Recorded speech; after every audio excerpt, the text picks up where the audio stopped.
বাংলাদেশের cricket অধিনায়ককে? Cricket প্রেমীদের উত্তর দিতে দেরি হবে না, নাজমুল হাসান শান্ত।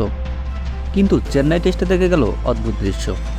শান্ত তো মাঠে রইলেনই, তবু বাংলাদেশের ফিল্ডিং সাজিয়ে দিলেন ভারতের ঋষভ পন্ত। হ্যাঁ, বাংলাদেশের বিরুদ্ধে বহু ভূমিকায় অবতীর্ণ পন্ত। কখনো তিনি উইকেটের পিছনে বিশ্বস্ত হাত, কখনো বা রাজকীয় সেঞ্চুরিতে জানিয়ে দেন প্রত্যাবর্তনের বার্তা। আবার তাকেই দেখা গেল বাংলাদেশের অধিনায়ক হিসেবে। কীরকম হলো ব্যাপারটা? সাকিবদের বিরুদ্ধে তখন তাণ্ডব চালাচ্ছেন পন্ত। তৃতীয় দিনের শুরুতে ম্যাচের রাশ তখন সম্পূর্ণভাবে হাতে তুলে নিয়েছে ভারত। সঙ্গে রয়েছেন শুভমান গিল। আর সেই সময় দেখা গেল আজব এক দৃশ্য। এক হাতে ব্যাট, আরেক হাতে বাংলাদেশের ফিল্ডিং সাজিয়ে দিচ্ছেন পন্ত।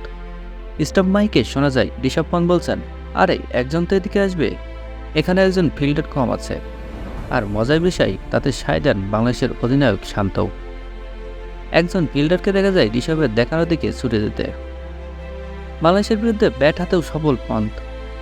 দ্বিতীয় ইনিংসে 109 রান করেন তিনি। 632 দিন পর টেস্ট ক্রিকেটে ফিরেই সেঞ্চুরি হাঁকালেন তিনি। এই নিয়ে 6টি টেস্ট সেঞ্চুরি হয়ে গেল পন্তের। ঘটনাচক্রে ধোনিরও টেস্ট সেঞ্চুরি সংখ্যা 6। সেখানেও কিংবদন্তির পাশে গিয়ে বসলেন পন্ত।